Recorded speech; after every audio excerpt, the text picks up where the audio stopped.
isa itong bitag sa atin. Huwag kang mag-alala dahil hindi ko hayaang maging sisidlang ka ng halimaw na yan. Hindi ako papayag na makuha mo si Andeng, kahit kapalit pa ang buhay ko. Isa kang kahihiyan sa pamilya natin. Matapang ka, pero hindi ka tatagal sa gagawin ko.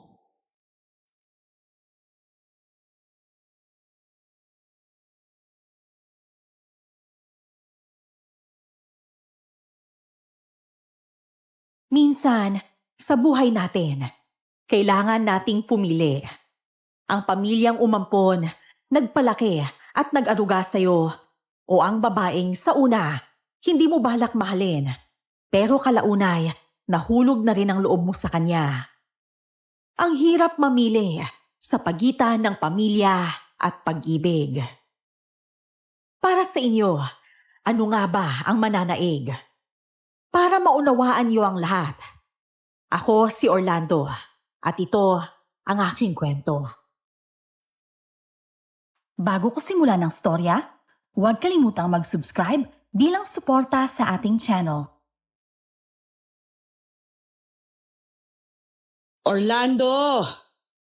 Orlando! Tayo na pa kita tinatawag ha! Buksan mo tong pinto! Sandali lang po, Nailulingning. Nag-aayos lang ako ng sapatos ko.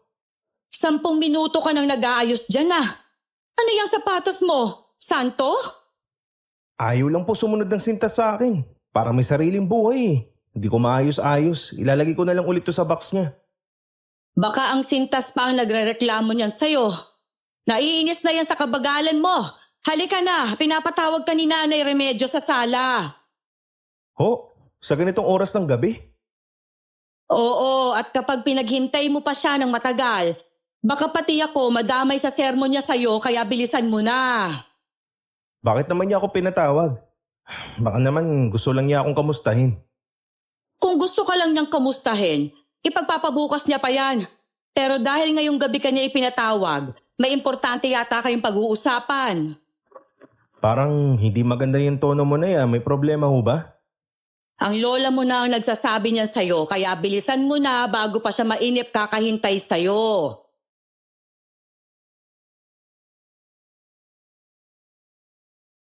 Ilang sandali pa, sabay na nga kaming pumunta ni Nanay Luningning sa sala kung saan naghihintay si Lola Remedyo sa amin. Kinakabahan ako, pero pilit kong kinakalma ang sarili ko. Pero wala sa sala si Lola at nasa kwarto na raw ito. Dahan-dahan akong naglakad. Iba talaga ang pakiramdam ko sa pag-uusap namin.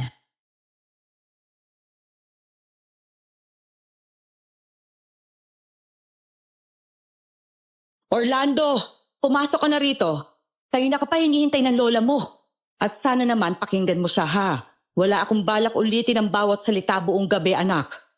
Kung sermon po yan, Nay, baka pwedeng bukas na lang ho. Mabigat na ho yung talukap ko eh. Antok na ho talaga ako. Kung sermon lang sana, baka binigyan na kita ng unan para makatulog ka na. Pero iba ito anak, may mahalagang sasabihin ng lola mo sa'yo, kaya pumasok ka na. Magandang gabi po, Lola Remedios. Pinatawag niyo daw ho ako. Wala akong natatandaan na may kasalanan ho ako sa inyo, Lola. Orlando, maupo ka. At bago ka magbiro, tandaan mong bawat sasabihin ko ngayon ay mahalaga. Sige po, pero sana kasama sa mahalaga yung hindi ako uutusan na lang bigla. Hindi ito basta utos lang, Orlando. Ipaaalala lang namin ang misyon ng pamilya natin. Misyon? Lola Remedios, ang komplikado nga nang iutos niyo sa akin. Hindi ito normal na trabaho, anak. At lalong hindi mo ito pwedeng tanggihan.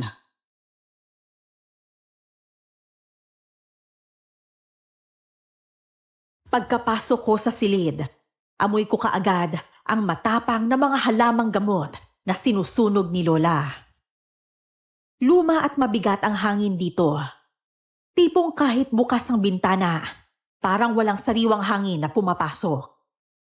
Alam ko na agad na hindi simple ang pag-uusap kapag ganito ang setup. Seryoso kong tiningnan si Lola Remedios. May napili na kami para sa misyon na gagawin mo, Orlando. Sabi ko nga po, gagawin ko na yung mission ko. Sige po, sino naman yung maswerteng napili nyo? Si Andeng, ang anak ng albularyo sa Karatig Baryo. Si Anding? Yung lagi may daladalang bayong ng dahon kahit sa fiesta? Oo, at siya rin ang babaeng walang bahid ng kasamaan sa kanyang kaluluwa. Babaeng malinis at may dangal. Siya ang kailangan ng pamilya natin, apo ko. At anong gagawin ko sa kanya, Lola? Aalokin agad ng kasal? Ligawan mo siya, Orlando. Gamitin mong lahat ng yaman ng pamilya natin at charm na meron ka para mapasagot mo siya. Charm? Lola, baka mas okay pang gamitin ko yung kalabaw ng kapitbahay natin kaysa charm ko. Wala ako nun. Huwag mong gawin biro ito, apo. Ito ang kapalaran ng pamilya natin, kaya dapat mong sundin.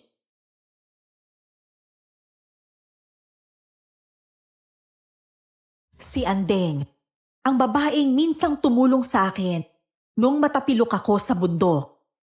Hindi siya humingi ng anumang kapalit. Ang importante sa kanya ay tinulungan niya ako. At ngayon, sila lola at nanay, pinaplano na nila ang buong buhay niya na parang buto lang na itatanim. Ramdam ko yung malamig na pawis sa bato ko. Hindi ko alam kung kabado ako sa utos o galit ako dahil sa tradisyon ng pamilya namin. Pero ang malinaw, wala akong boses dito. Sa totoo lang, hindi ko gusto ang plano nila.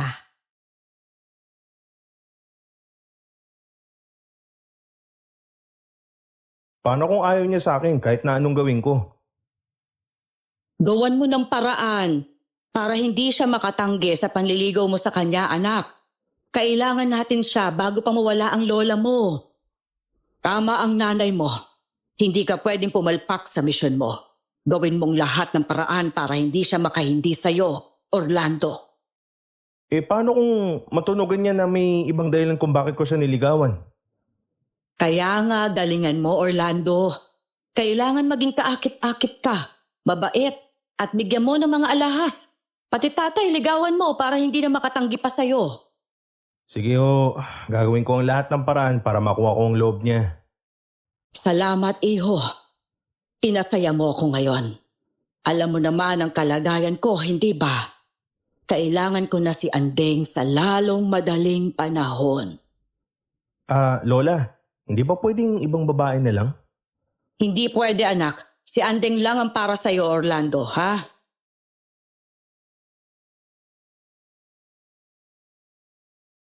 Habang tumatagal ang usapan, pakiramdam ko para akong pinitpit sa pagitan ng dalawang bato.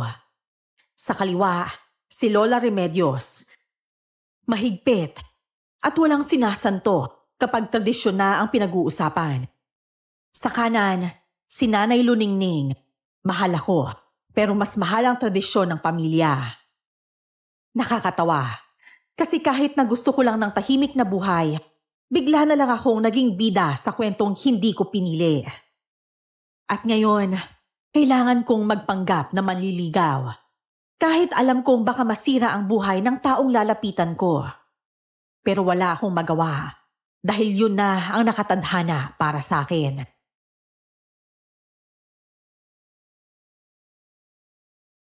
Orlando, huwag mong kalimutang ito ay para sa ikabubuti ng ating pamilya. Ikabubuti ho ba talaga o ikabubuti lang ng ilang tao? Anak, huwag kang magsalita ng ganyan sa lola mo. Hindi lahat ng bagay kailangan mong maintindihan agad. Pero Nay, buhay ng tao ang pinag-uusapan natin dito. Hindi ba sa paso na pwedeng palitan ng bago? Kaya nga ikaw ang gagawa nito dahil ikaw lang ang kayang gumawa ng misyon na ito. Ikaw lang ang nag-iisang anak ng nanay mo. Ikaw ang pag-asa ng lahi natin. Naiintindihan ko po Lola, pero sana maging maayos ang lahat ng pinaplano natin. Alam kong magiging maayos din ang lahat, anak. Manalig ka lang. Sana pala, bato na lang ang liligawan ko, hindi pa sasakit ang ulo ko.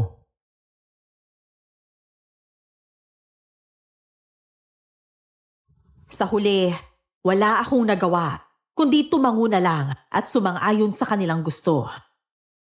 Hindi dahil sang-ayon ako, kundi dahil alam kong walang saysay ang pakikipagtalo ko sa kanila. Pero sa isipan ko, may plano na akong nabuo. Kung totoo nga na gagawing sisidlan si Andeng, baka panahon na para mag-iba ng katapusan ang lumang tradisyon ng pamilya namin. Baka oras na para maging rebelde.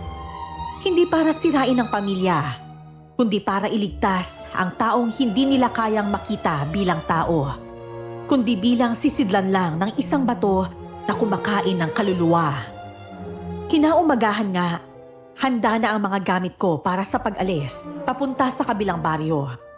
Kinakabahan man, pilit ko pa ring pinapanatag ang sarili ko.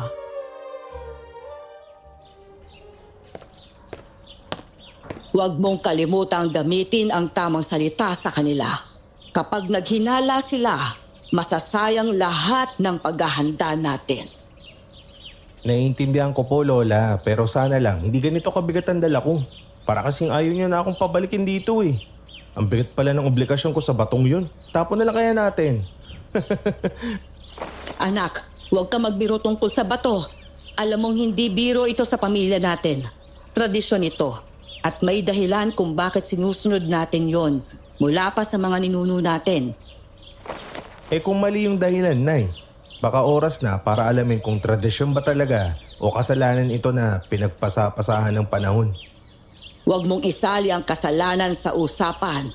Ang ginagawa natin ay para sa kabutihan ng pamilya natin. Lahat ng sakripisyo ay may kapalit, Apo.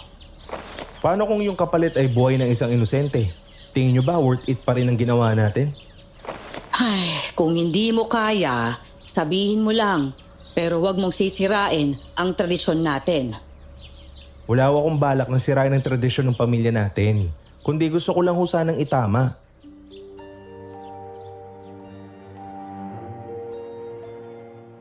Sa totoo lang, kung may award sa pinakapilit ng ngiti sa umaga, panalo na ako.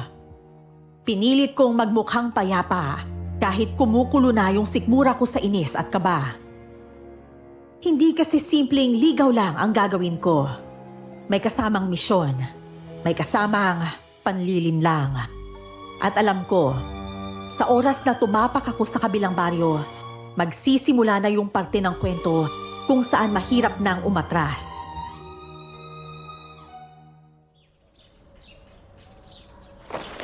Oh, dala mo na bang lahat ng sinabi ko sa'yo? Yung alahas, yung tsokolate at yung barong na pinatahi ko para presentable ka, ha?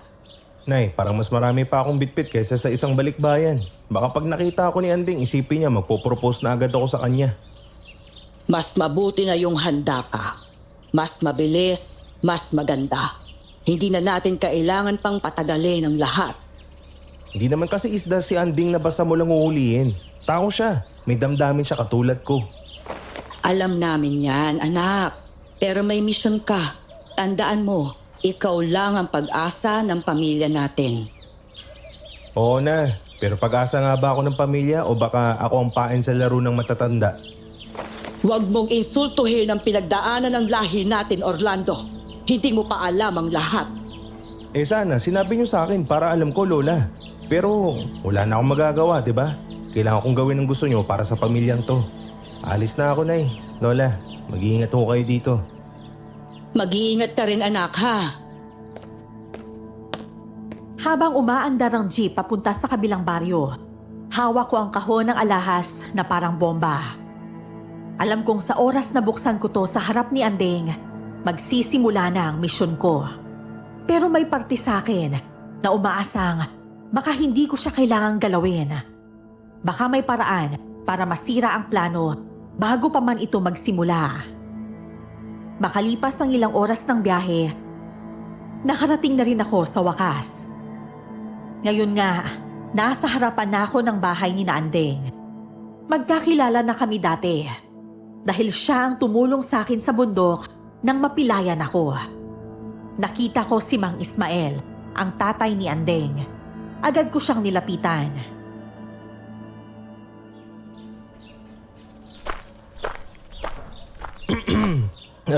Magandang umaga ho, Mang Ismael.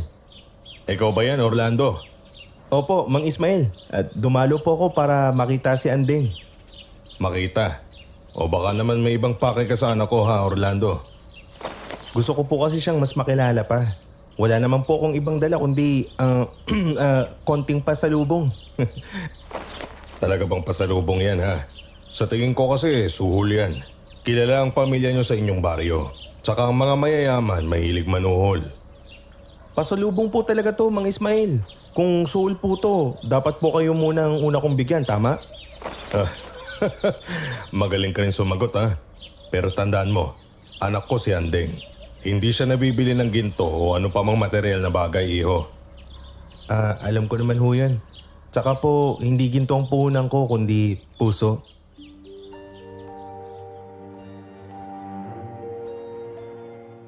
Kitang-kita ko sa mata ni Mang Ismael na hindi ito kumbinsido. Nung panahong yon, ramdam kong mahirap siyang mapaamo. Tipong 3 taon kang mag-aalaga ng kalabaw bago mo makuha ang tiwala. At sa ayos niya, bigyan ko siya ng kahit na anong kayamanan, hindi pa rin siya matutuwa. Pero kailangan kong subukan ang kahit na anong paraan. Sigurado akong bawat galaw ko, alam kong babantayan niya ako na parang isang kriminal na bagong labas sa kulungan. Nakita ko si Andeng na papalapit sa amin.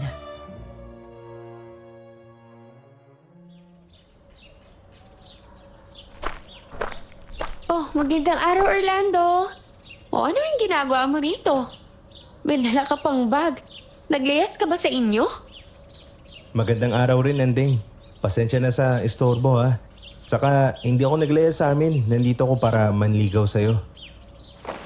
Panliligaw ka sa akin? Ano yung dala mo ha? Alahas ba yan? Ginto. Hindi ako mahilig dyan no, Orlando. Hindi naman ako nandito para suyuin ka ng mga material na bagay. Regalo ko lang ang mga yan. Kaya nga nandito ako para manligaw. Handa akong gawin ang lahat ng ipapagawa niyo sa akin. Maniwala lang kayo na mabuti ang intensyon ko sa'yo. Kung regalo lang, mas gusto ko ng tsokolate. Hindi kasi nakakain yung ginto eh. Huwag ka mag-alala. At may dala rin akong tsokolate. Alam kong gusto mo yan eh. Talaga? Oo siya, pumasok ka muna sa loob. Tay, ipaghahanda ko lang po kayo ng maiinom ni Orlando ha. Nako, salamat Andeng ha.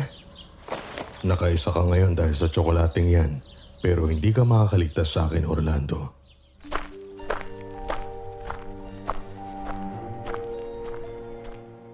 Hindi ko alam kung pinaglalaruan niya lang ako o talagang wala siyang interes. Pero sa paraan ng tingin niya sa akin, malinaw na hindi siya basta-basta nahuhulog sa mga matatamis na salita at sa mga material na bagay. At doon ako humanga sa kanya. Kung ibang babae, baka kanina pa nakangiti dahil sa kahon ng alahas. Nang tingnan ko si Mang Ismael, kinabahan ako sa klase ng titig niya. Nagulat ako nang marinig ang mga uwak na nagliparan at dumapo sa punong kahoy malapit sa bahay nila.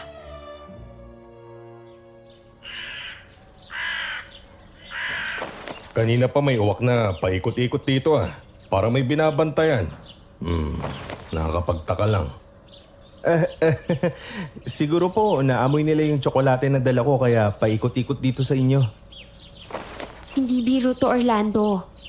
Sa amin, masama ang ibig sabihin ng uwak sa tanghaling tapat. Tignan nyo nga oh, biglang dumilim ang kalangitan. Parang eclipse? Hindi yan eclipse. Sa tingin ko, masamang mangyayari. Sino ka ba talaga, Orlando?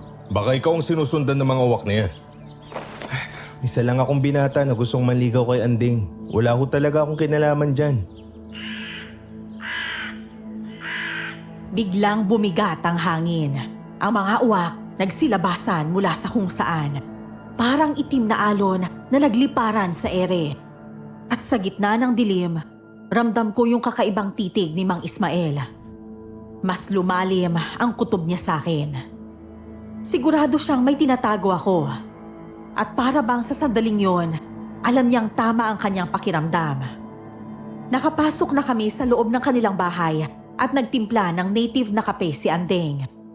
Magkaharap kami habang nakaupo.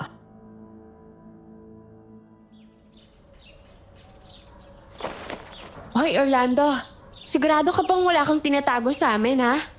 Kasi parang marami kang tinatago at napaka-misteryoso mo eh. Andeng, kung may sekreto man ako, edi sana sinabi ko na para magpabilib ako sa inyo. Mabuti ang intensyon ko sa iyo, Andeng. Sana paniwalaan niyo ako, Mang Ismael. Sa tingin mo ba, hindi ako seryoso sa nararamdaman kong kakaiba sa'yo? Mula kanina, parang may malas na nakadikit sa'yo. Malas na nakadikit? Kung sobrang gwapo siguro, guilty ako. Ay nako, sa totoo lang. Parang may connection ka sa uwak na nasa paligid. Saka nang dumating ka rito, may kakaiba nang nangyayari sa paligid. Siguro mali lang ang timing ko sa pagpunta rito. Ano ba? Hindi to tungkol sa timing, Orlando. Parang may tinatawag silang senyales. At madalas kapag ganyan, may kapalit ang senyales na yan. Ramdam ko yung tensyon na parang nakabitin sa pagitan namin. Ang mga mata ni Mang Ismael, palagi akong sinusundan para akong may malaking kasalanan sa kanila. Si Andeng, halata kong may pag-anlinlangan din. Gusto ko nang magbiro, pero sa bigat ng hangin at sa dami ng uwak sa paligid, parang kahit nakakatawa ang magiging biro ko, hindi nila papansinin. Sige na, kung hindi niyo ako mapagkakatiwalaan, baka mas mabuting umalis muna ako. Mabuti pa nga, Orlando. At kung may binabala ka man, tanda mo, kilala ko ang pamilya niyo. Kahit gaano pa kayo kayaman, hindi ko kayo uurungan kapag may masama kang balak sa anak ko. Itay naman. Huwag naman ho ganyan. Tinatakot yun na si Orlando niyan eh. Andeng, mas mabuti nang mag-ingat kaysa magsisi sa uli. Wala ko akong masamang bala kay Andeng. Pero kung ikakagaan ng loob niyo, uuwi na ho muna ako. Oy, Orlando. Pasensya ka na ha. Mag-iingat ka sa daan pa uwi ha. Lagi naman ako nag-iingat, basta para sa'yo, Andeng. At salamat kahit papano, pinakinggan niyo ako. Huwag mo kaming subukang lokohin, Orlando. Minsan, mas matalas pa ang kutob kaysa sa itak ko.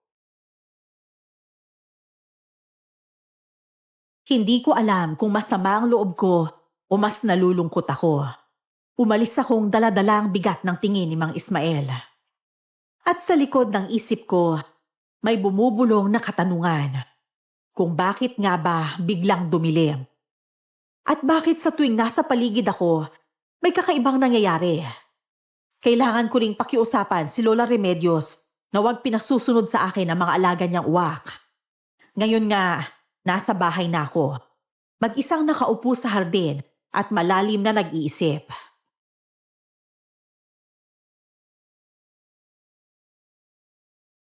Aba, nandito ko na pala, Orlando. May problema ka ba? Nakapangalumbaba ka, oh. Lolo Florentino, pakiramdam ko, malas-malas ko kasi lapitin ako ng problema eh. Alam mo, matagal ko nang gusto sabihin sa'yo to, iho. Ano ko yun, Lolo Florentino? Mukhang seryoso yan ah. Dahil seryoso talaga ang sasabihin ko sa'yo, iho. Alam ko ang tunay na gawain ng pamilya mo. Gawain? Lolo, baka naman tinutukoy mo lang yung pag-iiwan ng kalat ni Lola Remedios dahil sa katandaan niya na. Hindi ako nagbibiro, Orlando. Alam ko ang lihim na altar sa ilalim ng mansyon na to. Anong altar ho ang sinasabi mo? Ang altar na ginagamit para sa isang kasunduang hindi mo pa alam. Parang may dumaan na malamig na hangin sa paligid namin. Si Lolo Florentino, matanda na at matagal na rin siyang nagtatrabaho sa pamilya namin bilang hardinero. Ang titig niya ay parang alam niya lahat ng sikreto ng aming lahi. At kung tama ang kutob ko, marami pa itong gustong sabihin sa akin. Lolo, anong kasunduan na sinasabi mo? Matagal nang may pangako ang pamilya mo sa isang nilalang. At ang altar na yon, doon gaganapin ang ritual. Isang nilalang? Hindi ho tao? Mas matanda pa sa kahit na sinong tao na nakatira sa bayan na to. At anong kinalaman ko dyan? Kapag nagustuhan mo ang babaeng nililigawan mo, pareho kayong mapapahamak, Orlando. Kaya kung ako sa'yo, gawin mo lang kung ano ang pinapagawa sa'yo ng lola mo. Lolo, alam kong hindi ito simpleng payo lang na nagmula sa'yo. Ano pa ho talaga nalalaman nyo? Isipin mo na lang ito, Orlando. Ang pag-ibig sa maling panahon ay parang apoy sa loob ng bahay. Magdadala lang ito ng kamatayan mo. Pumintig ang ulo ko sa daming tanong sa utak ko. Pero higit sa lahat, natamaan ako sa sinabi niya. Kung totoo ang babala, ibig sabihin, bawat ngiti ni Andeng, bawat tawa niya, ay parang apoy na pwedeng sumunog sa aming dalawa. Pero kahit anong gawin ko, hindi ko pwedeng talikuran ng misyon ko. Ang kailangan ko lang gawin ay ang pigilan ang sarili kong mahalin siya. At sa tingin ko, noong mga panahong yon, kaya ko. Kaya pala parang ayaw ni Mang Ismael sa akin. Parang may kutob na siya sa totoong balak ko. Posible ngang mangyari yon, lalo na't isa siyang albularyo. Pero pwede ring wala siyang alam at hanggang kutob lang siya. Galingan mo na lang sa pag-acting at kunin ang loob nila. Pero bakit ngayon nyo lang ho sinabi sa akin ng tungkol dyan? Dahil ngayon lang ibinigay ang misyon sa'yo. Natatakot lang ako na baka mahalin mo ang babaeng hindi mo dapat na mahalin. At paano naman lolo kung mahalin ko siya? Anong mangyayari sa aming dalawa? Baka ikaw mismo ang magdala ng sagalot sa buong bayan, Orlando. Nakakatakot kapag sinaway mo ang nakatadhana sa'yo. Alam mo lolo, mas lalo lang ako natakot sa sinabi nyo. Kung pwede nga lang umatras, ginawa ko na. Ang hirap naman kasi nitong pinapagawa nila sa akin eh. Huwag kang matakot. Alam kong kakayanin mo yan, iho. Hindi ko alam kung kaya ko nga. Tumayo si Lolo Florentino. Iniwan akong puno ng tanong at kaba sa puso.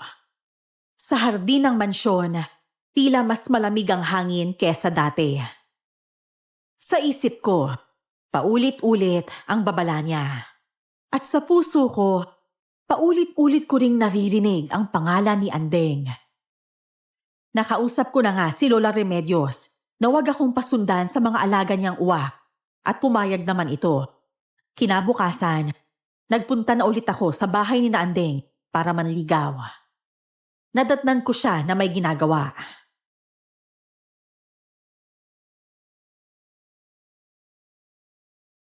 Uy, ano yung inaalagaan mo? Parang mukhang may emergency dito sa bakuran nyo ah. Uy, Orlando, nandito ka pala. Ginagamit ko kasi itong ibon eh. Nahulog siya mula sa puno. Baka tinirador ng bata. Kawawa nga eh, oh. Tignan mo, nanginginig pa. Pwede ba akong tumulong? Hindi ako expert pero pwede naman akong tumulong sa paghawak ng ibon para mabilis mo siyang magamot. Kung ayos lang sa'yo, pati puso mo, gagamutin ko.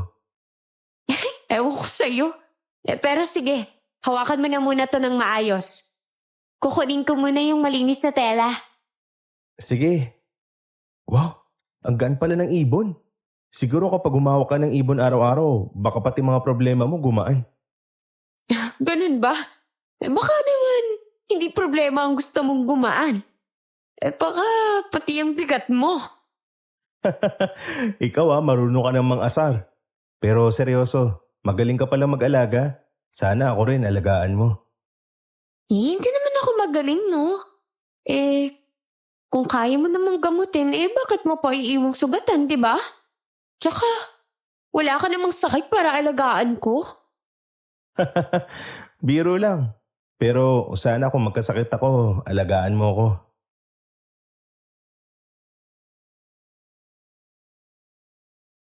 Habang hawak ko yung ibon, parang biglang lumiit ang mundo ko. Ako, si Andeng, at yung pasyente naming ibon. Nawala ang ingay ng kahol ng aso at tilaok ng manok. Tinitingnan ko siya habang nakayuko. Maingat.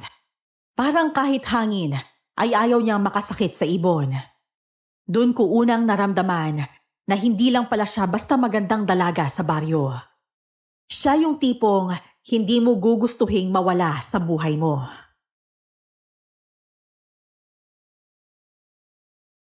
So, palagi ka bang ganito? Tumutulong sa kung sino man ang nangangailangan? Hindi naman palagi. Pero kapag kaya ko naman bakit hindi, 'di ba? Minsan kasi, maliit lang ang nagawa mong tulong, pero malaking ginawa naman yun para sa iba. Grabe, nakaka-motivate ka naman, Anding. Alam mo, gusto kong maging katulad mo. Minsan ka na lang makakita ng mga taong may ganyang puso. Ikaw, tumutulong ka rin ba? O baka naman nagpapakitang gilas ka lang sa akin, ha? Hindi naman ako mabuting tao eh. Nang makita kitang tumulong, gusto ko na rin tumulong. Kaya nga gumaan ang pakiramdam ko nang matulungan natin ang munting ibon na yan.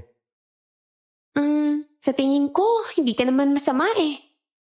Siguro may problema ka. Kaya hindi mo magawang tumulong sa iba. Siguro nga. O baka lang hinihintay ko yung tamang tao para mapansin ang totoong ako. Kung ganon, sana hindi mo nalang hintayin na mahuli pa ang lahat, no? Bago maipakita yung kabutihan dyan sa loob mo.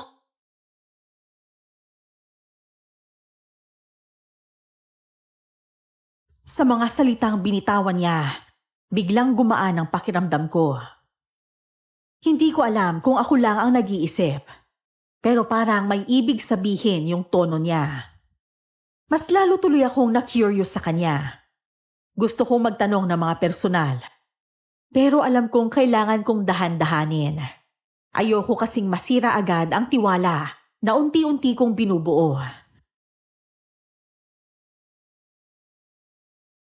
Uy, mukhang okay na siya oh. Tignan mo, kumikilos-kilos na siya oh. Oo nga, no? Pero kailangan pa rin siya magpahinga eh. Ang sugat hindi naman agad gumagaling yan eh. Tama ka. May mga sugat din kasi na kahit maghilom, may peklat pa rin na naiiwan. Parang ang bigat ah. May pinagdadaanan ka ba, Orlando? Tama ka. Normal naman din akong tao eh. At mayroong pinagdadaanan. Pero tinatago ko lang. Hindi kasi lahat ng tao makakaunawa sa pinagdadaanan ko. Siguro.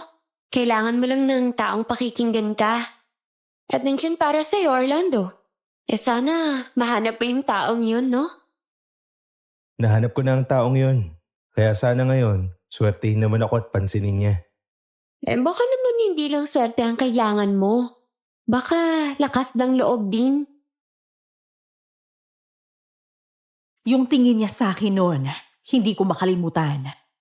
Para bang kaya niyang basahin lahat ng iniisip ko, pati yung mga tinatago kong takot.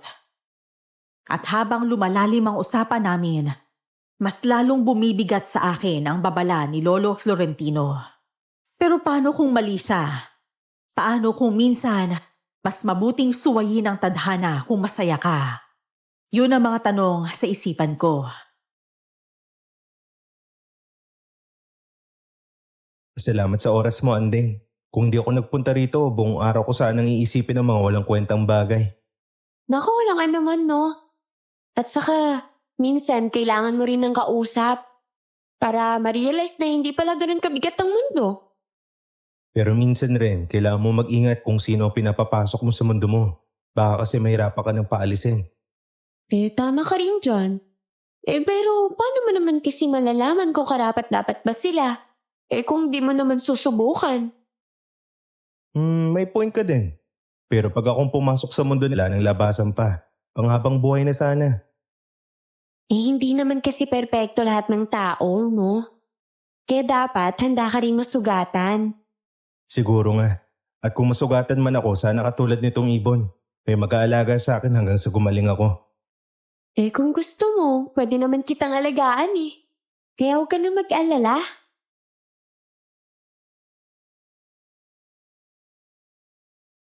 Umuwi akong mas magaan ang pakiramdam. Yung tipong kahit maglakad ka sa ilalim ng araw, hindi mo mararamdaman yung init. Habang naglalakad, nakangiti lang ako. Parang gusto ko na agad bumalik bukas. Pero pagdating ng gabi, may kakaibang nangyari na tuluyang nagpabago ng pananaw ko. Hindi ko sinasadyang makapasok sa lumang silid ni nanay at makita ang baul doon na may larawan. Kaya ipinakita ko yon kay Lolo Florentino.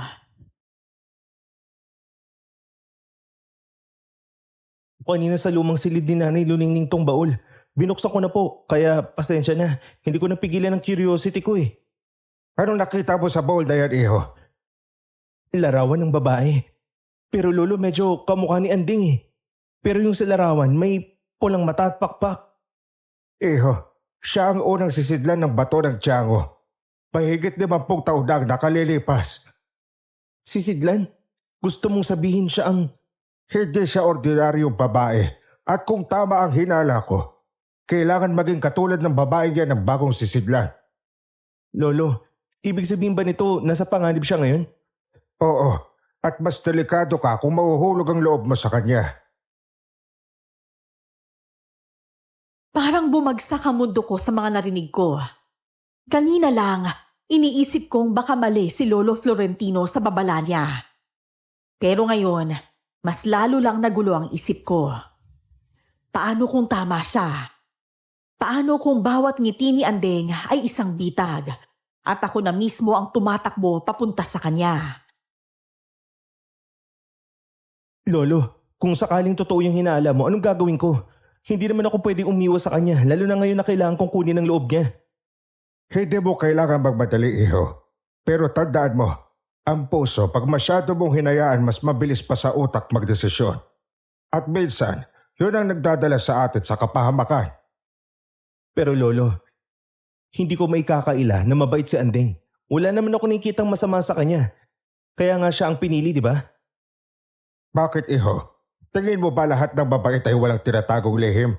Kahit ang pinakamasarap na candy, may maraming asukal at yun ang sisira sa ngipin mo. So gusto mo bang sabihin masisira din ako kung mahuhulog ang loob ko sa kanya? Depende kung paano mo hahawakan ang sitwasyon. Ang problema sa iyo, iho, mabilis kang magtiwala sa tao, lalo na kung nakangiti sa iyo. Eh paano kung hindi ko siya bitawan? Kung pipiliin mo manatili, kailangan mo na maging handa sa lahat, pati sa posibilidad na siya ang maging dahilan ng huling tibok ng puso mo. Ang hirap naman yan lolo, pero sige, tatandaan ko ang mga payo niyo sa akin. Salamat po. Mabuti naman kung ganon. Pero tandaan mo rin ang pinakamalakas na bitag ay yung hindi mo alam na bitag pala. Pagkatapos ng usapan namin ni Lolo Florentino, parang lumamig ang paligid kahit tanghali pa lang. Hindi ko alam kung sobrang bigat lang ng sinabi niya o talagang may malamig na hanging dumaan sa pagitan naming dalawa. Pero isang linggo rin akong naging tahimik. Pilit na iniiwasan ang pagkakataong makasama si Andeng ng matagal dahil sa dami ng iniisip ko. Hanggang sa dumating ang araw ng pista sa kabilang baryo.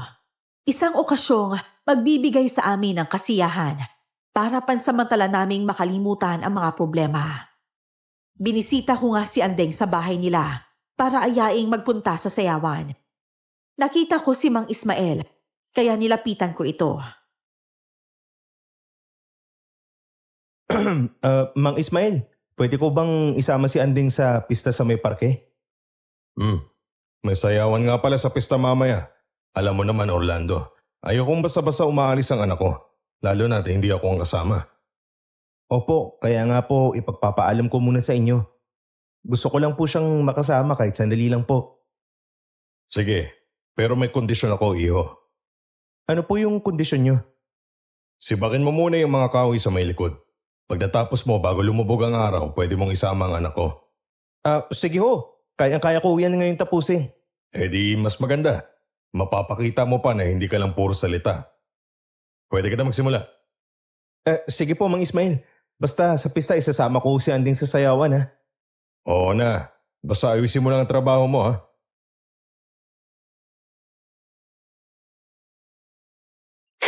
Grabe, Orlando! Ang dami palang tao dito, no? Para akong bumalik sa pagkabata.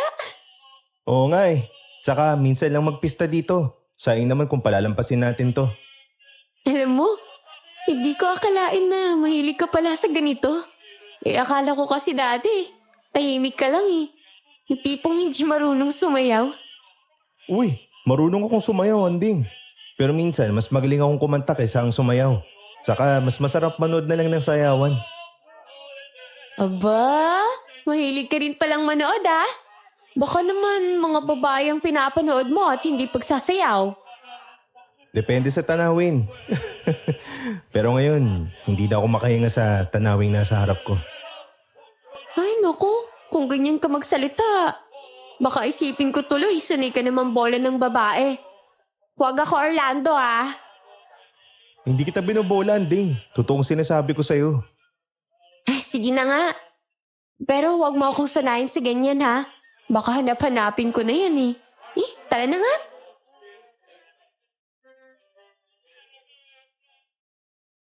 Sa mga ngiting pinapakita ni Andeng habang naglalakad kami sa gilid ng plaza, pakiramdam ko, nakalimutan ko lahat ng sinabi ni Lolo Florentino. Wala na yung kaba. Wala na yung tanong kung ligtas ba siya o hindi. Ang meron lang ay yung simpleng saya na magkasama kaming dalawa.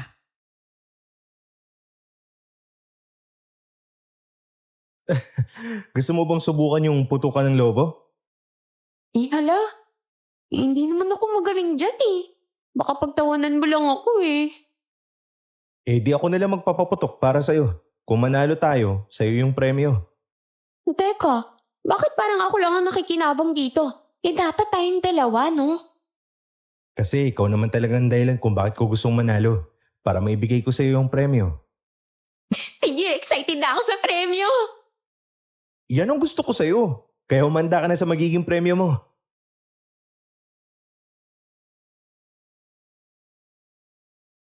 Tinarget ko yung 3 lobo sa magkakaibang direksyon.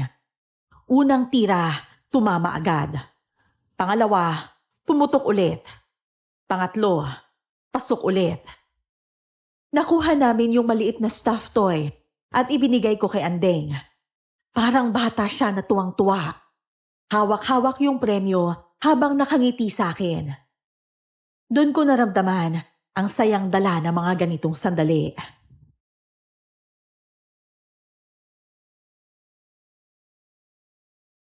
Uy, may sayawan banda dun oh. Tara, kahit isang kanta lang, sumayaw tayo. Orlando, hindi ako masyadong magaling sumayaw eh. Sa harap pa ng maraming tao. Hindi naman tayo para sa kanila sumasayaw eh. Pwede naman tayong sumayaw at isipin natin na tayong dalawa lang ang tao, di ba? Marunong ko pala mag-alibay ah. Parang wala akong lusot ah. Eh kasi ayokong palampasin ng pagkakataon na mas maging malapit tayong dalawa. Sige na nga. Pero huwag kang tatawa kapag natapilok ako ah. Pangako, hindi ako tatawa. Pero kung matapilok ka, sasaluhin agad kita. Kung ganun. Tara na, sumayaw na tayo.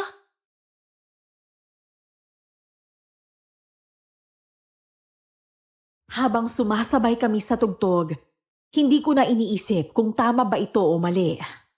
Ang tanging nasa utak ko lang ay kung paano ko hahawakan ang mga sandaling to ng mas matagal. At kahit alam kong may anino ng panganib sa pagitan naming dalawa, ngayong gabi, mas pinili kong maging bulag sa katotohanan para makasama siya.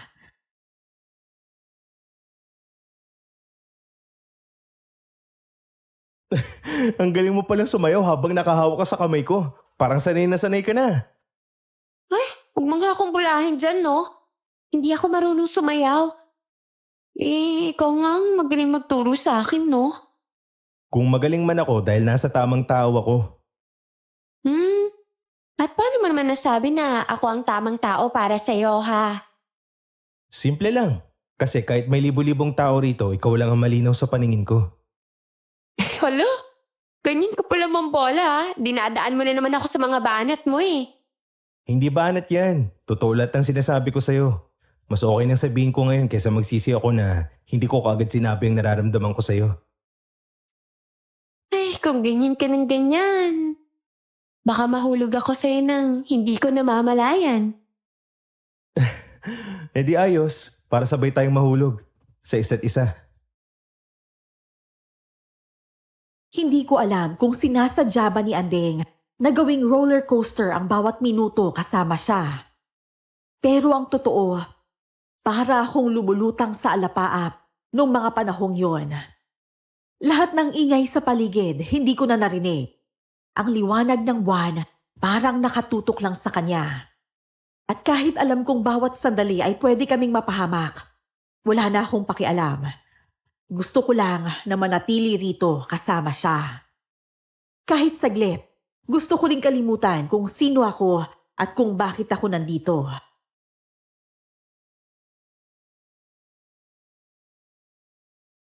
Uy, huling kanta na raw to, Orlando. Ayaw mo bang sagitin? Gusto pero baka mahulog ka na naman sa akin eh. Asus! Huwag kang assuming, no? Huwag na nga masyadong pakapalin yung mukha mo. Totoo naman, di ba? Mas maganda ng aminin ang nararamdaman kaysa magpanggap sa tunay na nasa puso mo. Sige na nga, aamin na ako. Masaya ako ngayong gabi kasama ka. Yun lang. Ako rin. Masaya din ako ngayong gabi. Pero masasaya ako kung araw-araw tayong ganito. Ay, po sa'yo. Hindi ko alam kung dapat akong matuwa o kabahan sa sinasabi mo eh. At saka, hindi pa kita sinasagot, no? Hindi mo pa nga nakukuha yung basbas ni tatay eh. Pwede namang pareho. Kasi minsan yung mga bagay na nagpapasaya sa atin, sila rin yung makakasakit sa atin. Oh, at sila rin yung dapat na ipaglaban natin, no? Tama ka dyan.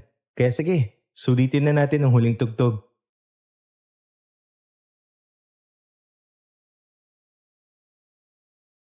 Pagkatapos ng huling kanta, pareho kaming hiningal ni Andeng. Pero nakangiti kaming dalawa. Nagpaalam na kami sa sayawan dahil gabi na rin. Inalok ako ni Mang Ismael na doon na magpalipas ng gabi. Hindi na ako tumanggi pa. Hindi lang dahil pagod ako, kundi gusto ko ring masulit ang huling oras ko kasama si Andeng bago bumalik sa mansyon. Sa maliit na silid na pinahiram sa akin, naamoy ko pa ang halimuyak ng gabi. Usok ng barbecue, cotton candy, at amoy ng lupa pagkatapos ng hamog.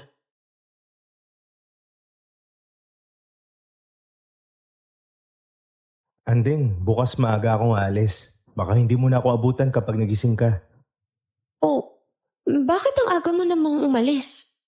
Hindi ka pa pwedeng magstay kahit hanggang tanghali man lang? May mga bagay lang akong kailangan ayusin. Pero babalik din naman ako kapag naayos ko na ang lahat. Diligawan pa kita at ang tatay mo. Babalik ka talaga.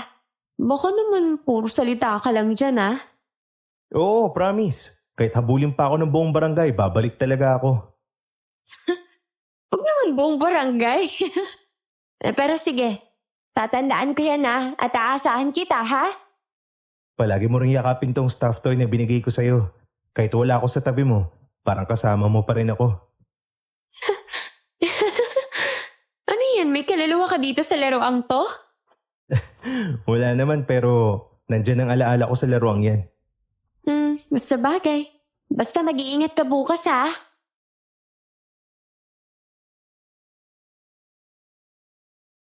Kinabukasan, nagpaalam ako kay Andeng. Maaga rin kasi siyang nagising. Ayokong ipahalata. Pero mabigat ang bawat hakbang ko papalayo sa bahay ni Mang Ismael. Pagkalabas ko ng kalsada, napansin ko ang 3 uwak na paikot-ikot sa ere. Nung una, inisip ko na nagkataon lang. Pero habang naglalakad, nadagdagan pa ang mga yon. Hanggang sa maging 5, 6, para bang sinusundan ang bawat galaw ko. Alam ko naman kung sino ang nag-utos sa kanila. Nagulat pa ako nang sundan ako ni Mang Ismael at tawagin ang pangalan ko. Napahinto ako sabay lingon sa kanya. Tumigil si Mang Ismael ilang hakbang mula sa akin. Kita ko sa mukha niya na may gusto siyang sabihin. Ako naman, pinipilit kong itago ang kaba at pag-aalala, lalo na't ramdam ko pa rin ang mga mata ng mga uwak mula sa puno.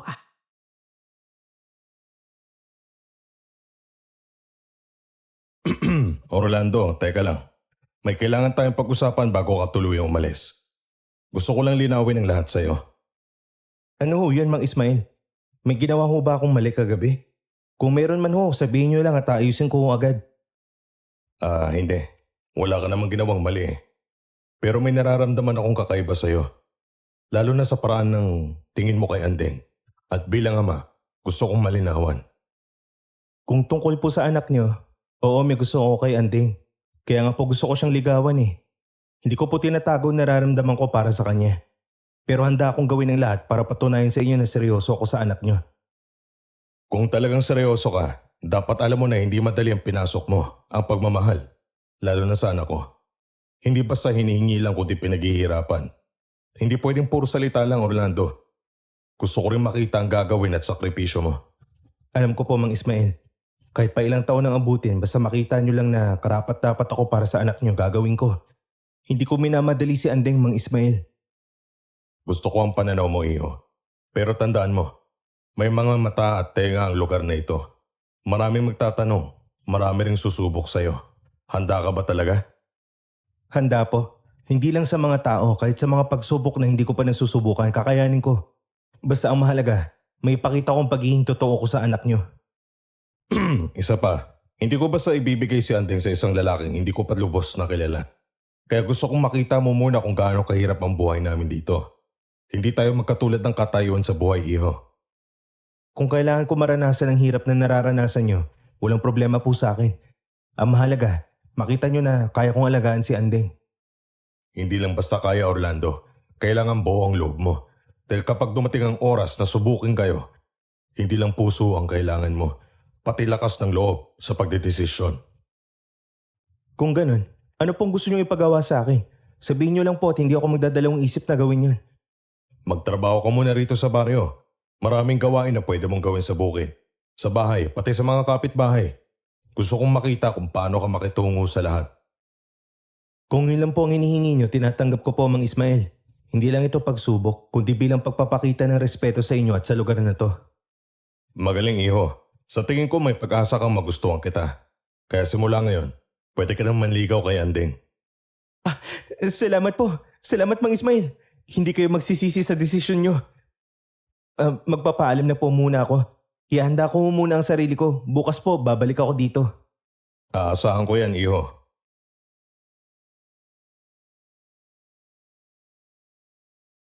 Habang naglalakad ako palayo, ramdam ko ang gaan sa dibdib ko.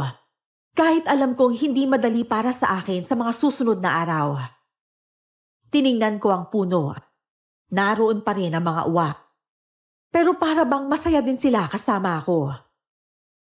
Pagbalik ko sa mansyon, malamig at tahimik ang buong paligid. Kinabahan tuloy ako at baka may nangyari kina lola at nanay. Dumiretso ako sa likod bahay at doon ko nakita si Lola. Nakahinga ako ng maluwag. Ngunit hindi ko inaasahan ang makikita ko. Nakatayo siya sa gitna ng bilog na kulay itim. May 3 itim na kandilang nakasindi. At sa gitna, may mangkok na puno ng dugo ng hayop. Hawak niya ang isang baso. Kulay itim din yon. Kumikislap na parang may apoy sa loob. Sa gilid, may basag na palayok na parang galing sa hukay. Sa bawat bigkas niya nang hindi ko maintindihang salita, mas lumalakas ang hangin at mas bumibigat ang pakiramdam ko. Kaya naman, unti-unti akong naglakad sa kanya papalapit. Lola, ano yung ginagawa niyo, ha? Huwag kang lalapit, Orlando. Hindi ka pa handang makita ang lahat ng ito. Handa man ako hindi, nandito na ako eh. Anong bato yan? Ito ang bato ng tiyan mo. Taglay nitong kapangyarihang hindi mo pa kayang makontrol sa ngayon. Kapangyarihan? Para saan? Akala ko ba para sa pamilya natin ang ginagawa mo? Oo, ito'y para sa pamilya natin. Proteksyon ng ating lahi o sa pagwasak ng kalaban. Depende sa paggamit ng batong ito. At kanino niyo ho balak ipagamit? Sa taong may lakas ng loob na harapin ang sarili niyang kahinaan, alam kong ilang sandali na lang magiging sisidlan na rin si Ande. Oo nga pala. Nakalimutan kong kailangan niyo si Andeng para sa ritual na to. Tama ka, Apo. At alam mo bang Kamalasan ang dala mo. Baka ikaw mismo ang lumamon sa kanya. Hindi ho yun mangyayari, Lola. Habang tinitingnan ko ang bato, ramdam ko ang kakaibang init na parang dumadaloy sa hangin. May kung anong boses na bumubulong sa gilid ng pandinig ko, pero hindi ko maintindihan. Isa lang ang malinaw, ito na ang simula ng laban. Hindi sa labas magsisimula, kundi dito mismo, sa loob ng pamilyang kinabibilangan ko. Lola, hindi nyo ba naiisip na baka masira yung lahat dahil sa ginagawa nyo? Hindi lahat ng nakasanayan pwedeng ipagpatuloy. Hindi mo pa naiintindihan na po. Hindi ito basta bato lamang. Sa gabi ng pista ng anino, pwede kong ilipat ang lakas nito sa bagong katawan. Kung hindi, mawawalang lahat ng pinaghirapan ng mga ninuno natin. At kailangan bang katawan niyan din ang magisisidlan? Wala bang ibang paraan, Lola? Kung meron man, matagal na sanang ginawa ng iba. Pero ikaw, may pagkakataon kang maging bahagi ng kasaysayan ng pamilya natin. O baka naman ho bahagi ng kasalanan nyo. Hindi ko alam kung alin sa dalawang totoo. Apo, minsan mas mabuting madungisan ng kamay kaysa mawalan ng lakas sa panahon ng panganib. At minsan, mas mabuting mawalan ng lakas kaysa mawala ang natitirang pagkatao sa ating sarili. Kung ganyan ang tingin mo, baka nga hindi ikaw ang susunod sa akin. Pero tandaan mo, hindi lahat ng laban napapanalunan ng may malinis na konsensya, Apo. At hindi lahat ng laban, kailangan ng dugong may halong kasinungalingan, Lola Remedios. Habang umaalingasaw ang amoy ng kandila at dugo sa paligid, napapansin ko na parang lumalalim ang tingin sa akin ni Lola. Yung tipong parang tinitimbang kung kaya ko bang magbitaw ng isang bagay na hindi na maibabalik. Ramdam ko rin ang hangin na parang may dalang bulong na galing sa ilalim ng lupa. Saka lang pumasok sa isip ko ang sinabi ni Nanay na kapag nakita ko na ang bato, magbibilang na lang ako ng araw bago ang pista ng anino. Kinabahan ako. Ibig sabihin, ilang linggo na lang pala ang hihintayin ko para maisakatuparan nila ang kanilang plano. Ibig sabihin ba na may nakatakdang panahon ng kasalanan nyo? Orlando, kailangan mong intindihin ang lola mo. Isang gabi lang kada 50 taon pwede ilipat ang bato.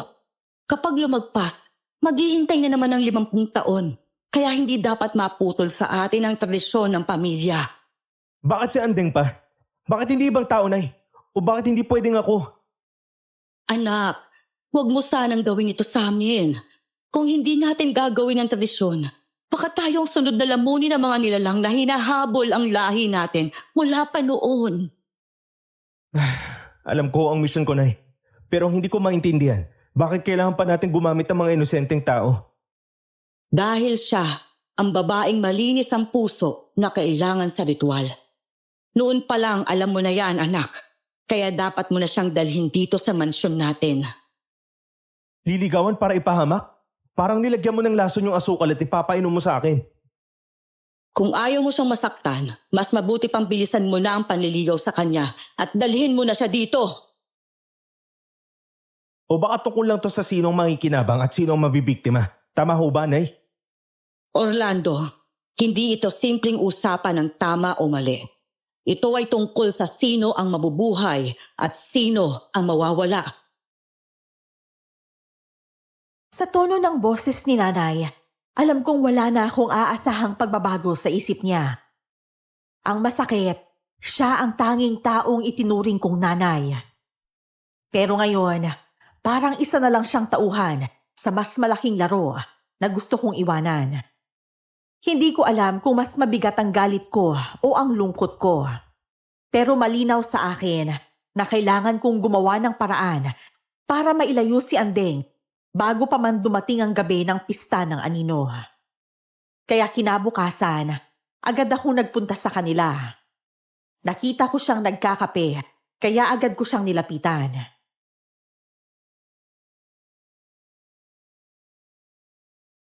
Orlando, nandito ka na pala. Gusto mo bang ipagtimpla kita ng kape? Huwag na. Nandito kasi ako para sabihin sa iyo ang importanteng bagay. Kung pwede sana, lumayo ka muna sa baryo kahit pansamantala lang. Lumayo? Bakit naman? Teka, may kasalanan ba ako ha? May mga bagay lang na mas mabuting hindi mo malaman. Tsaka ayaw lang talaga kitang mapahamak eh. Ikaw may tinatago ka. Sabihin mo na lang sa akin, Orlando. Hindi ako basta aalis dahil lang sa sinabi mong yan, no? Hindi lahat ng sekreto pwedeng sabihin ng basta-basta, Anding. Nikiusap ako sa'yo. Umalis na muna kayo ng tatay mo sa baryong to at magpakalayo-layo. Eh bakit? Kung ganun, huwag mo ring asahan na susunod ako sa'yo ng basta-basta. Anding, minsan ang pagtakas ay hindi kahinaan. Dahil para sa akin, yun ang pinakamatalinong desisyon. At minsan, ang pag-iwas, yun ang simula ng pagkatalo. At saka, wala akong alam kung bakit gusto mong lisanin ko ang baryo namin, no? Nakita ko sa mga mata niya na kahit anong pilit ko, hindi siya aalis. Malakas ang loob ni Andeng at siguro yun ang dahilan kung bakit nahulog ako sa kanya. Pero sa pagkakataong ito, mas mabigat sa akin ang takot kesa sa pagmamahal. Pakiramdam ko, bawat araw na lumilipas, mas lumalapit siya sa kapahamakan. At ako ang may hawak ng susi para pigilan yon. Para wala siyang mabuksan. Nagulat ako nang lapitan ako ni Mang Ismael. Orlando, may bibigay ako sa'yo. Itago mo yan, iho. Magagamit mo yan sa tamang panahon. Ano ho ito, Mang Ismael? Isa yung anting-anting. Hindi to basta palamuti lang. Protection to laban sa mga masasamang nilalang. Bakit niyo binibigay sa akin to? Kasi ramdam ko na may mabigat kang dinadala. At kung tama ang hinala ko, kailangan mo ang bagay na to. Hindi ko alam kung anong ibig yung sabihin pero salamat po dito. Iingatan at aalagaan ko ho ito. Orlando, tanda mo. Minsan ang pinakamalaking kalaban mo, malapit lang sa'yo. Minsan nga, nasa dugo mo na. Hindi mo pa nakikita. Narinig niyo ho yun, Mang Ismael? Oo, may masama akong nararamdaman. Sigurado akong may masamang mangyayari. Bakit ang lalim ng tinig? Para bang may humihingi ng tulong? Hindi tulong ang hinihingi niya, kundi kapalit. Kapag ganyan siguro baka tumakbo na ako dahil sa takot. Huwag mong baliwalain ang mga katulad ng mga nilalang na yan. Minsan, ang tinig na tinataboy mo, siya rin magliligtas sa'yo sa huli. Pwede rin namang siyang hihila sa akin sa hukay. Depende kung marunong ka maglakad sa gilid ng bangin nang hindi nahuhulog, Orlando. Kung ganun, sana makahanap ako ng tulay bago pa ako mapilitang tumalon dahil sa dami ng problemang kinakaharap ko ngayon. Sa dami ng naririnig ko mula kina Lola, Nanay at Mang Ismael, parang hindi na malinaw kung sino ang dapat kong paniwalaan. Ang alam ko lang, malapit na ang pista ng anino. At kasabay nun, mas lumalalim ang hukay kung saan ipapasok si Andeng. Pero sa likod ng lahat, may isang bahagi sa akin na gusto nang tumakbo palayo at hindi nalilingon pa. Ang problema, mas malakas ang boses ng puso ko kesa sa plano ng utak ko. At ang puso ko, malinaw ang sinasabi na iligtas si Andeng. Kahit pa ako ang maging kapalit. Mang Ismael, kung masama ang pakiramdam mo, mas mabuti sigurong lumayo na tayo sa lugar na to. Ilayo natin si Andeng. Hindi ako mapakali sa lugar na to eh. Huwag muna. May mga bagay na kapag tinakbuhan mo, mas mabilis pa yan sa'yo. Mas mabuting harapin mo habang nasa lupa ka pa, kaysa habulin ka hanggang sa kabilang buhay. Eh paano kung ayaw ko nang makita kahit sa kabilang buhay? Pwede ba magtago na lang at iwasan sila? Kung pwede lang, matagal ko nang ginawa yan. Pero kung habang buhay kang tatakbo, hindi ka magiging masaya. Tama ho kayo, Mang Ismael. Haharapin ko na ho sina Lola Remedios at Nanay Luningning. Hindi na pwede ang ginagawa nila. Kung gusto mo, sasamahan kita sa paikipaglaban mo. Ayaw ko ho kayo madami sa problema ko, Mang Ismael. Simula na lumapit ka sa amin, nadamay na kami sa anumang problema mo. Kaya huwag ka nang mahiya pang humingi ng tulong sa akin. Maraming salamat po, Mang Ismael. Hindi ko kakalimutan ang tulong niyo sa akin. Wala yun, iho. Pinatunayan mo naman sa amin na isa kang mabuting tao. Sa bawat hakbang namin papunta sa mansyon, parang sumisikip ang paligid. Hindi ko alam kung epekto lang ng hangin o may mata na sumusunod sa amin. Kasama namin si Andeng. Ayoko siyang isama nung una, pero mapilit siya, kaya wala na akong magawa pa. Pagdating namin sa bahay, biglang bumukas ng pinto at bumungad si Lolo Florentino ng nakangiti. Pero may kung anong malamig sa bawat titig niya. Ang amoy ng lumang kahoy at insenso humalo sa simoy ng gabi. Akala ko, babalala ang dala niya. Hindi ko alam, siya pala ang bagyong matagal ko nang hinihintay. Orlando, salamat at dinala mo sila rito.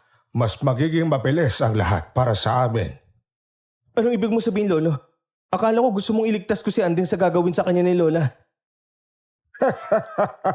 Iligtas sa maling paraan. Matagal na akong tagasunod ng pamilya niyo, Orlando. Ang babala ko noon, isang palabas lang para makuha ang tiwala mo. Oh, Orlando? Anong nangyayari? Sa tingin ko, isa itong bitag sa atin. Mang Florentino, kung galamay ka ng pamilya ni Remedios, hindi ka na dapat buhayin pa. Tauna akong ipanganak sa mundong to pero hindi ako ang unang mawawala. At ngayong pista ng anino, wala na makakapigil sa akin dalhin si Andeng sa altar. Hindi ako papayag na makuha mo si Andeng, kahit kapalit pa ang buhay ko. Subukan mong labanan ako, Orlando. At baka ikaw pa ang unang isakripisyo kesa sa babae niya.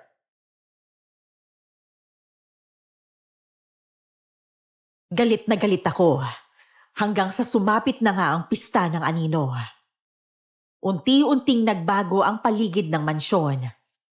Ang mga tao sa baryo nakapila sa labas. Walang buhay ang kanilang mga mata. Parang mga puppet na hinihila ng hangin. Doon ko lang napagtanto na nahipnotismo na sila ng bato. Sa gitna ng sigawan at kulog, pilit kong hinila si Andeng papalayo. Pero lumapit si Lolo Florentino. Mabilis ang galaw niya. At ngayon, nasaan yung aswang na siya?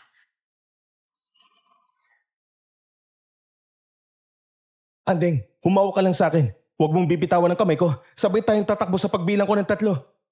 Hindi ko kaya tumakbo, Orlando. Parang may ibigay sa bako. Orlando, hawakan mo siya. Ako nang bahala kay Mang Florentino. Ismail. Matagal na kitang gusto makalaban. Ito na ang pagkakataon na hinihintay ko. Mapapasakit na rin sa wakas si Andeng. Siya na ang magiging bagong sisidlan. Puro dalisay at isang birhen na babae. Lalabanan ka namin. Hindi mo makukuha si Andeng. Wala ka sa posisyon para humarang sa mga plano namin. Isa ka lang kasangkapan. Orlando! Natatakot ako. Huwag ka matakot, Andeng. Hindi kita bibitawan kahit mamatay ako. Sa isang iglap, tumama ang malamig na bagay sa bato ko. Tinamaan ako ni Lolo at bumagsak kami sa simento. Nalasahan ko ang dugo sa bibig ko. Nakita ko ang paglapit ni Lola sa akin. Sunod-sunod niya akong sinampal. Hindi ko siya nilabanan dahil may natitira pa akong respeto sa kanya. Samantalang, naririnig ko si Mang Ismael na nakikipagpalitan ng suntok at sipa kay Lolo Florentino habang sinusubukan nitong makalapit kay Andeng. Dumating ang mga taga-baryo at isa-isa kaming pinipigilan. Muntik na akong tamaan ng itak ng isa sa kanila kung hindi ko lang naiharang ang silyang na dampot ko. Orlando, dali mo sa Andeng sa loob. Ako nang bahala sa mga to. Hindi kita iiwan dito, Mang Ismail. Lalabanan natin sila lahat. Magkasama tayo. Kung gusto mo mabuhay ang anak ko, sumunod ka sa akin. Sige ho. Susundin kita. Pero huwag ka mamamatay ha. Tatapusin ko pa yung panliligaw kay Andeng. Orlando! Bilisan mo na! Dumarami na sila! Aray! Lola Remedios, tama na akong kalokohan to. Teka lang, isa ko kayong aswang? Ako pa rin ang Lola Remedios mo, Orlando. Kaya galangin mo ako. Ngayon, ibigay mo na sa akin si Andeng para matapos ng pagsasali ng bato ng aswang sa kanya. Hindi ko ibibigay si Andeng kahit na ano mangyari. Tsaka ang haba ng sungay mo, kailangan ko yung putulin. Hindi ito suway. Ito ang korona ng tunay na reyna ng gabi. At ipapasa ko ito sa iyo. Sa inyong dalawa ni Andeng. Kaya ibigay mo na siya sa amin ngayon din. Doon ko na nakita ang tunay na anyo ni Lola Remedios. Ang mga mata niya, kulay pula na nagiging itim din. Ang kanyang balat, parang balat ng kalabaw. At kitang-kita ko ang pangil niya. Mabilis niya akong sinipa. Hindi ko yun inaasahan, kaya tumilapon ako sa dingding. Ramdam ko na parang napunit ang laman sa tagiliran ko. Umawak siya sa balikat ko at para akong hinahatak pababa sa isang malalim na balon dahil sa takot. Pero hindi ko hinayaan na tapusin niya ako ng ganun-ganun na lang. Kailangan kong protektahan si Andeng. Kahit nahihirapan, tumayo ako at nagpakatatag. Hindi ako susuko, Lola. Hindi mo alam kung sino kinakalaban mo. Pamilya mo ko at huwag mong kalabanin ang lahi natin. Alam ko, pero parang nararamdaman kong hindi na ako bahagi ng pamilya natin. Magkaiba tayo ng prinsipyo. Isa kang kahihiyan sa pamilya natin. Matapang ka, pero hindi ka tatagal sa gagawin ko. Maglaban na lang ho tayo, Lola. Sige, at sisiguraduhin kong wala nang matitirang buto sa katawan mo. At mapapasa akin din si Andeng. Orlando! Mag-ingat ka! Huwag kang mag-alala dahil hindi ko hayaang maging sisidlang ka ng halimaw na yan. Naglaban kaming dalawa ni Lola Remedios. Talagang malakas siya. Hindi ko inaasahan ang bawat atake niya sa akin. Ang huli ko natandaan bago bumagsak ay ang init ng dugo na dumaloy sa pisngi ko at narinig ko ang malakas na halakhak ni Lola. Sa gilid ng paningin ko, nakita kong hinila si Andeng papasok sa ilalim ng mansyon. Doon sa altar na hindi ko pa nakikita. Si Mang Ismael, sugatan, pero nakikipaglaban pa rin kay Nanay Luningning sa may hagdan. Habang ako, pilit na gumagapang para habulin si Andeng. Nang gabing yon, walang kasiguraduhan kung sino ang mabubuhay sa pista ng anino. Hindi ko hahayaang siya ang maging sisidla ng aswang. Sandali akong nawalan ng malay. Nagising ako dahil sa tapik ni Mang Ismael sa akin. Nakita kong wala ng tao. Sinabi niya sa akin na dinala na sa altar si Andeng. Mabilis pa sa kidlat kaming pumunta doon. Pagdating namin sa ilalim ng mansyon, nakita ko si Lola na naghahanda na sa pagsasalin. Kaya mabilis ko itong pinigilan. Lola, bakit mo ginagawa to? Hindi ba dapat ikaw ang nagpoprotekta sa pamilya natin? Alam ko ang plano mo tungkol sa pagsasali ng bato pero hindi ko alam na ganito pala kasama ang gagawin nyo. Akala ko, simpleng bato lang ng pamilya yun. Protektahan? Orlando, hindi ka talaga bahagi ng pamilya namin. At oras na para malaman mo kung sino ka talaga. Anong ibig mo sabihin, Lola Remedios? Tama ang narinig mo doon tungkol sa'yo na isa kang ampon. Anak ka ng unang sisidlan ng bato ng Tiamo. Ang babae sa lumang larawang na nakita mo sa lumang silid ni Luningning. Ano? Paano nangyari yun? Kinuha kita para maging kasangkapan ko. Tsaka alam mo bang ako mismong pumatay sa mga magulang mo? Ang dugo mo'y pinaghalo ng tao at Tiamo.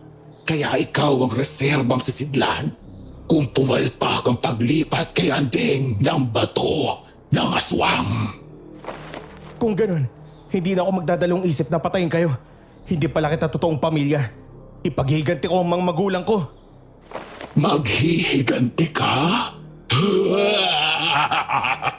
Dapat kang magpasalamat sa amin ni Lulingning dahil sa amin nabuhay ka ng mas matagal kaysa sa dapat. Magpasalamat? Hindi mo ko itinuring na pamilya mo. Ikaw na mismo ang nagsabi na ginamit mo lang ako. Kaya humanda ka na at papatayin kitang halimaw ka. Para akong binuhusan ng kumukulong tubig sa sinabi niya. Lahat ng alaala ko, mula sa mga piraso ng kwento tungkol sa pagkabata ko, hanggang sa mga gabing nag-iisa ako sa kwarto, biglang nag-iba ng kulay. Ang babaeng pinaniniwalaan kong haligi ng pamilya, siya palang pumatay sa mga magulang ko. Hindi na lang ito laban para iligtas si Andeng. Laban na rin ito para sa mga magulang kong hindi ko man lang nakilala dahil sa kasakiman nila. Hindi ako papayag na magpatuloy ang kasakiman mo, Lola. Kung kaya mo akong talunin, edi subukan mo. Florentino, huwag mo nga hayaang makawala ang babae yan. Kailangan natin siya. Lulingning, patayin mo na ang walang silbing albularyo na yan. Hindi ako susuko at natatakot sa anyo mong aswang, Lola Remedios. Wala kang laban sa akin, Orlando. Alam mo yan. Kaya kung ako sa'yo, sumuko ka na. Hindi mo ba nakikita si Ismael? Nanghihina na. Para masaya, sabay ko kayong papatayin dalawa. Hindi na naman kita kailangan dahil hawak na namin si Andeng. Mas pipiliin kong mamatay na lumalaban kaysa mabuhay na alipin mo. Pero wala sa bokabularyo ko ang salitang sumuko. Sige, at bibigyan kita ng rason para pagsisihan ang desisyon mo. Hindi ko pagsisisihan ang pagpatay sa isang aswang na kagaya mo. Kung ganon, tingnan natin kung hanggang saan tatagal ang tapang mo.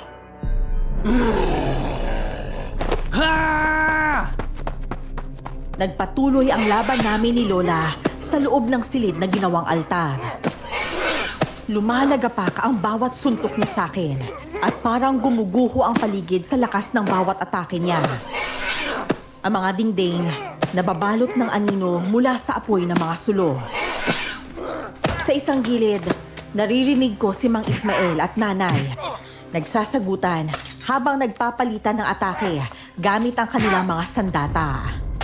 Bawat segundo, mas lumalalim ang sugat ko. Pero mas matindi ang galit na nagbibigay sa akin ng lakas. Andeng, tumakbo ka na! Sabuyan mo na asin si Lola Florentino para makatakas ka sa hawak niya.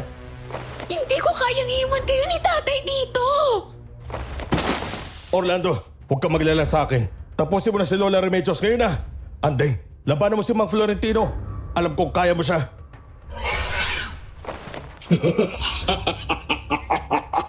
Hindi mo ko matatalo. Hindi ko kailangan talunin ka. Ang kailangan ko, ang tapusin ka. Nanay Remedios, bakit hindi na lang ako ang humahawak sa bato? Tumahimik ka, Lulingning. Wala ka na silbi. Hindi ka pwede at alam mo yon. Pareho lang kayong halimaw. At ngayong gabi, dito na matatapos ang lahat ng kabaliwan nyo. Sa galit ko, sinunggaban ko si Lola. At sa wakas, tinamaan ko siya at sumubsob siya sa sahig. Sa gilid ng mata ko, nakita kong nadapa si Nanay sa hagdan. Habang si Mang Ismael, sugatan pero matatag pa ring nakatayo. Hinahabol niya si Lolo Florentino na pilit pa ring itinataka si Andeng. Umalingaw-ngaw ang sigaw ni Andeng na maglaho sila sa ilalim ng mansyon. Nag-apoy ang dugo sa sugat ko. Hindi ko na iniisip ang takot. Gusto ko lang tapusin ang halimaw sa harap ko. Ito ay para sa mga magulang ko! Hindi mo sila kilala. Akong nagpalaki sa'yo.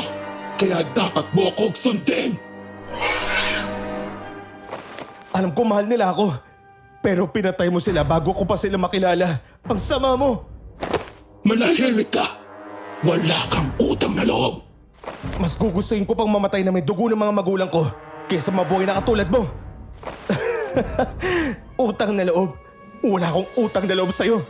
Obligasyon mo yun dahil sa ginawa mo sa nanay at tatay ko. Walang saysay ang tapang mo sa lakas ng aswang na kagaya ko. Patay mo na ako! Ano pang hinihintay mo? Gusto kong makasama ang mga magulang ko. Lumapit ka na sa akin, patay mo na ako!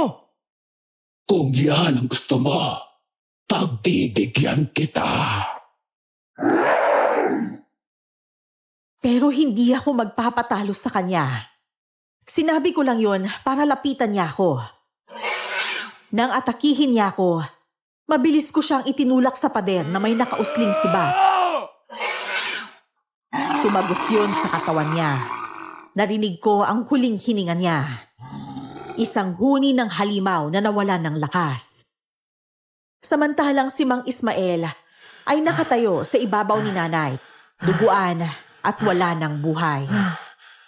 Ang itim na bato ng aswang na hawak ni Lolo Florentino ay nahulog sa sahig at nabasag. At kasabay ng pagkabasag nito, nawala ang kakaibang dilim sa paligid. Ang mga taong baryo ay parang nagising mula sa masamang panaginip at tumakbo palayo.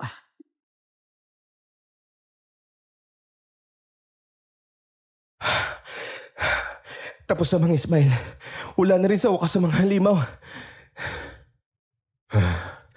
Oo, tapos na.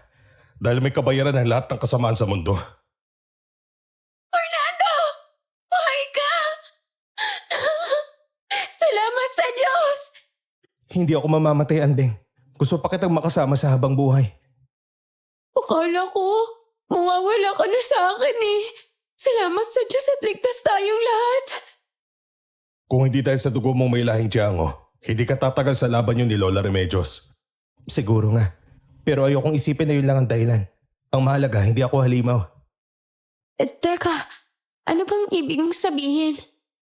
Ang ibig kong sabihin, mas matindi pa rin ang tibok ng puso ko para sa'yo. Kesa sa dugo ng halimaw na nananalaytay sa bawat himaymay ng ugat ko.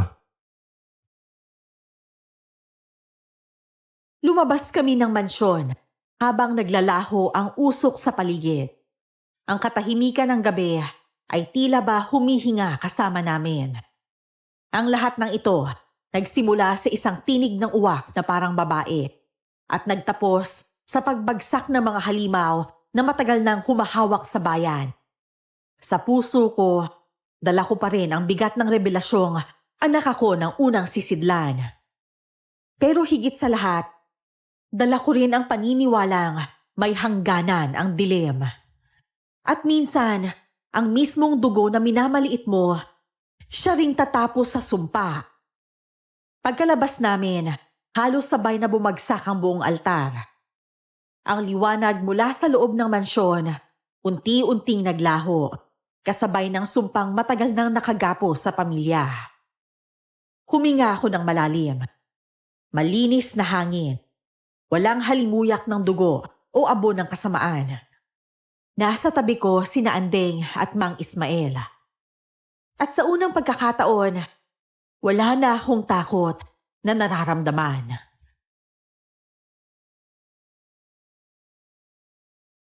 Ay, tapos na rin sa wakas, Orlando. Wala na nga habol sa atin. Oo, tapos na ang kasamaan nila. At mas gugustuhin kong makulong sa isang simpleng kubo kasama ka kaysa mabuhay ulit sa mansyon na yun. Patawarin niyo sana ako. Ang totoo kasi, kaya kita niligawan para tuparin ang misyon ko sa pamilya namin. Teka, ibig sabihin ba, hindi mo ako mahal? Gusto kita at mahal din kita, Anding. Kaya nga ipinaglabang kita sa kanila at tama ang ginawa ko. Kaya naman hinihingi ko ulit ang basbas niyo para maligawan kita ulit. Yan ang gusto kong marinig sa'yo. Ang kasamaan, walang puwang sa puso ng taong marunong magmahal. Kaya binabasbasan kita, Orlando. Salamat, Mang Ismael. Anding, pinapatawad mo na ba ako? Ha? Siyempre naman. Eh, hindi mo naman ako ipapahamak eh. Nako, Kung hindi ko lang nakikita ang pagmamahalan niyo sa isa't isa, baka hindi ako pumayag na magkatuluyan kayong dalawa. Sa susunod na piyesta na lang ha. Walang anino. Sasayaw pa rin tayong dalawa sa ilalim ng buwan. Sasayaw tayo hanggang sa huling tugtog. Hindi ka pwedeng magreklamo, ha? Hindi ako magrereklamo. Pangako ko yan sa'yo.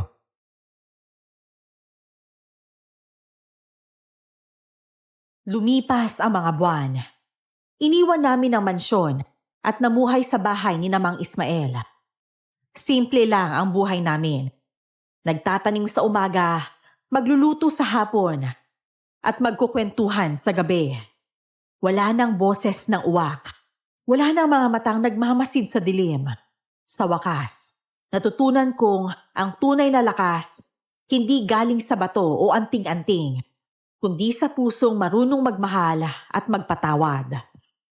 At sa tabi ko, si Andeng, hindi bilang sisidlan ng kasamaan, kundi bilang babaeng mamahalin ko habang buhay. Hanggang dito na lang